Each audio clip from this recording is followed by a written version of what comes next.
India is the greatest country. ఒక India 250 సింగపూర్‌లతో సమానం. ఒక ఇండియా 8 జపాన్‌లతో సమానం. ఇండియా జనాభా 102 కోట్లు. అమెరికా జనాభా 28 కోట్లు.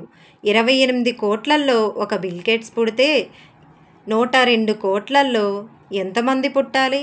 కానీ ఒక్కడు కూడా పుట్టలేదు. కారణం, మన దేశంలో సైంటిస్టులు జరిపే పరిశోధనలు వెలుగు చూడాలంటే లంచం.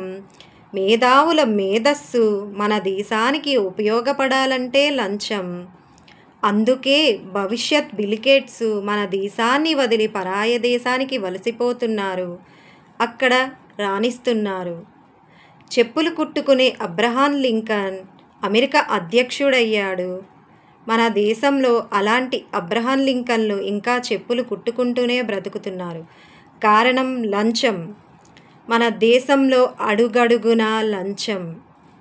మున్సిపాలిటీ నీళ్లు రావటానికి లంచం, ఇల్లు కట్టుకోవడానికి లంచం, రేషన్ కార్డు ఇవ్వడానికి లంచం, రేషన్ తీసుకోవడానికి లంచం, రైతులు రుణాలకు లంచం, ఆ రుణాలు కట్టలేని పరిస్థితుల్లో ఆస్తులు నిలుపుకోవడానికి లంచం, హాస్పిటల్ బెడ్కి లంచం, తినే బ్రెడ్కి లంచం, ఆడపడుచులు ఆపరేషన్ లేకుండా సుఖప్రసవానికి లంచం, బర్త్ సర్టిఫికేట్ నుంచి డెత్ సర్టిఫికేట్ వరకు లంచం, పుట్టిన దగ్గర నుంచి చచ్చిన దాకా లంచం లంచం లంచం.